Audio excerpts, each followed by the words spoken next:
Have you ever felt like you're on a long, dusty road, pushing forward not because you want to, but because you just have to?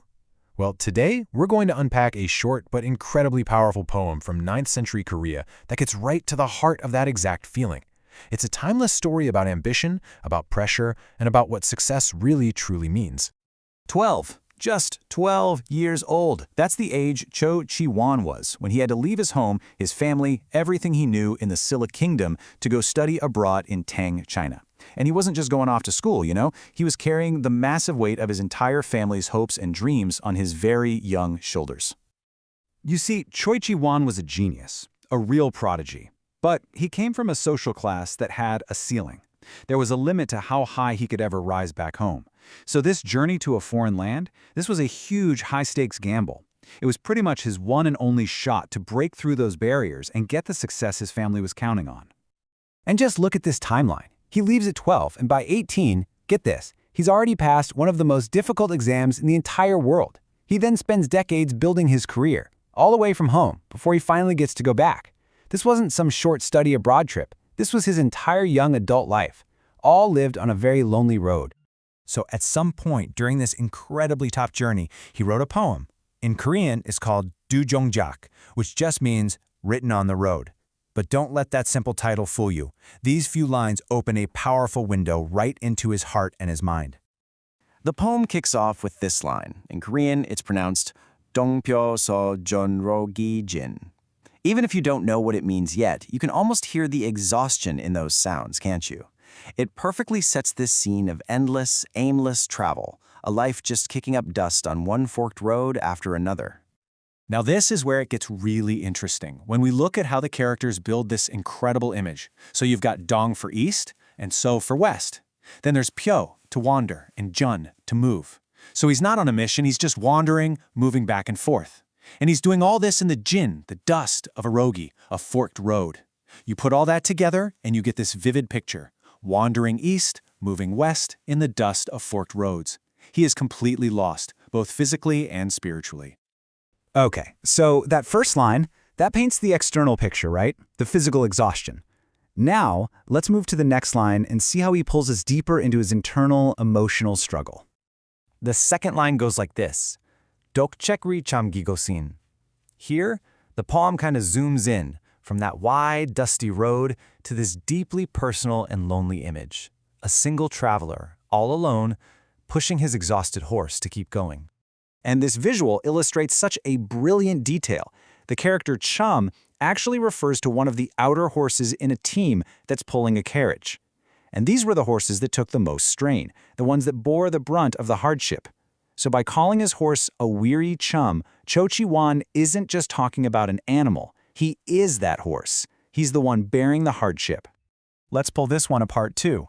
We start with dak, alone, then chake, which means to whip or to urge forward. Reacham is that weary horse we just talked about, and gosin means hardship, suffering. So the line becomes this absolutely heartbreaking question he's asking himself. Whipping a weary horse alone? How much hardship? You can just feel him asking, how much more of this can I possibly take? Okay, so let's recap. We have a man who is exhausted, lonely, and at his breaking point.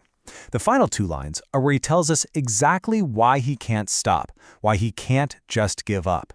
This is the real heart of the dilemma. He writes, Bolshi buji buji guyoho, and the translation is, so striking. It's not that I don't know it's good to return. That double negative makes it so much stronger. It's like he's saying, oh, trust me, I get it. I am painfully, completely aware that the sensible, the happy thing to do would be to just go home. He knows what would make him happy. He knows he's suffering. So what's the deal? Why doesn't he just turn that weary horse around and head for home? What could possibly be keeping him on this miserable road? And here it is. This is his answer, the final gut punch of a line. Jion gui jio gabin. It translates to this.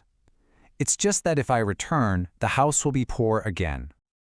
Now you might hear that and think, okay, so he's worried about being broke.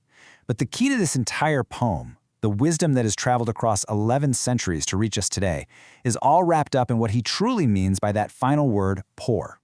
The term he uses is gabin. And yeah, on one level, it does mean material poverty, a lack of money. But its deeper meaning, the one that's truly haunting him, is a social and spiritual kind of poverty. It's the poverty of failure. It's the shame of not hitting his goal, of letting his entire family down, and of making all those years of suffering totally and completely worthless. You have to remember where this guy was coming from. As a member of the Yukdu Pum class, he was basically stuck. There was a social ceiling he could never break through. Success in Tang China wasn't just a good career move, it was his destiny, his only shot at real honor for himself and his family. So if he went home empty-handed, he'd be returning to that same social prison, proving that his entire life's gamble was a failure. That's the poverty he was terrified of. And this is where a 9th century poem suddenly feels like it could have been written yesterday. Because while we might not face that same social structure, we all understand the weight of expectation. We all have our own lonely roads to travel. Think about it for a second. His pressure to succeed abroad, that's our pressure to meet career expectations. His need to bring honor to his family, that's our desire to fulfill the hopes our parents have for us.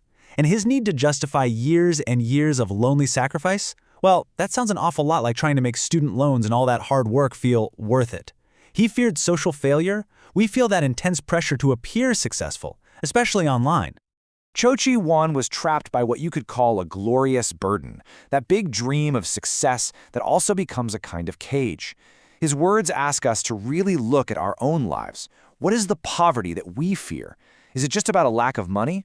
Or is it the fear of not living up to the massive expectations we and everyone else have placed on our lives? Choe Chi-won's Lonely Road is a powerful reminder to ask ourselves what's really driving us forward and if the destination is truly worth the journey.